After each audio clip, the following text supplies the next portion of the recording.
పాడల్ tennis నయా concept. పూర్తి వివరాలకు చదవండి రేపటి సాక్షి హైదరాబాద్ ఎడిషన్. ఏపీలో సోషల్ మీడియా యాక్టివిస్టులపై అక్రమ కేసులు నమోదు కొనసాగుతూనే ఉంది.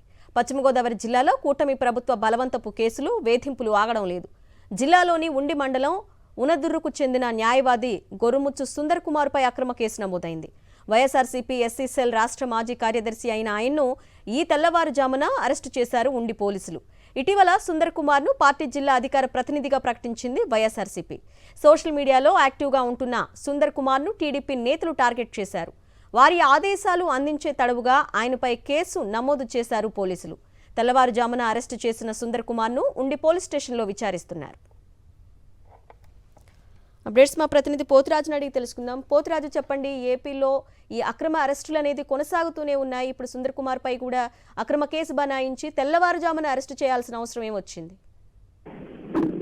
ప్రధానంగా చూస్తే కనుక గత వారం రోజులుగా పశ్చిమ గోదావరి జిల్లాకు సంబంధించి కూడా సోషల్ మీడియా యాక్టివిస్టులను అదుపులోకి తీసుకున్నటువంటి పోలీసులు కూడా ఏదైతే ఇప్పుడు వైఎస్ఆర్సీపీ నేతలు కూడా టార్గెట్ చేశారని చెప్పొచ్చు. ప్రధానంగా చూస్తే కనుక ఎవరైతే వైఎస్ఆర్సీపీకి సంబంధించినటువంటి క్షేత్రస్థాయిలో యాక్టివ్ గా ఉంటున్నారో సోషల్ మీడియా కానీ మరొక ఎస్సీసీలకు సంబంధించినటువంటి నాయకులు కూడా వదలటం లేదు.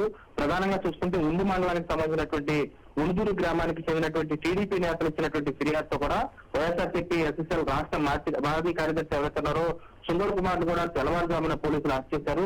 41 నోటీసులకు సంబంధించి కూడా ఇవ్వకుండా పూర్తిగా అరెస్ట్ చేయడం పట్ల విషయంగా ఎక్కువవుతుంది. చూస్తే కనుక ప్రధానంగా ఇటీవలే జిల్లాకు సంబంధించినటువంటి అతని అధికార ప్రతినిధి కూడా వైఎస్ఆర్ కాంగ్రెస్ పార్టీ ప్రకటించడం పట్ల అక్కడున్నటువంటి టీడీపీ నేతలు కూడా వరవలేకపోయారని చెప్తూ కక్ష సాధింపు చర్యల్లో భాగంగానే ప్రధానంగా అతనిపై కూడా కేసు నమోదు చేయడంతో పోలీసులు కూడా అదుపులోకి తీసుకుని ఉండి పోలీస్ స్టేషన్ లో విచారిస్తున్నారు. ప్రధానంగా చూసుకునే కనుక ఎవరైతే క్షేత్రస్థాయిలో యాక్టివ్ గా ఉన్నటువంటి లీడర్లపై టీడీపీ నేతలు కూడా టార్గెట్ చేసుకుని ఫిర్యాదు చేస్తున్నారు. వాళ్ళు ఫిర్యాదు చేసిందే తడువుగా కూడా పోలీసులకు సంబంధించి వెంటనే అర్ధరాత్రి కానీ తెల్లవారుజామున కానీ వెళ్ళిపోయి వెంటనే వాళ్ళని అదుపులోకి తీసుకుంటున్నారు. ఇప్పటికే చూస్తే కనుక ప్రధానంగా సోషల్ మీడియా యాక్టివిస్టులు ఎవరైతే ఉన్నారో ఇప్పటికే ఐదుగురు సభ్యులు కూడా అదుపులోకి తీసుకున్నారు. వారు ఇప్పుడు తాజాగా వైఎస్ఆర్సీపీ నేతలు టార్గెట్ చేయడం పట్ల ఎస్సీసీఎల్ నేతలు కూడా ఆగ్రహం వ్యక్తం చేసిన పరిస్థితి కూడా కనబడుతున్నారు.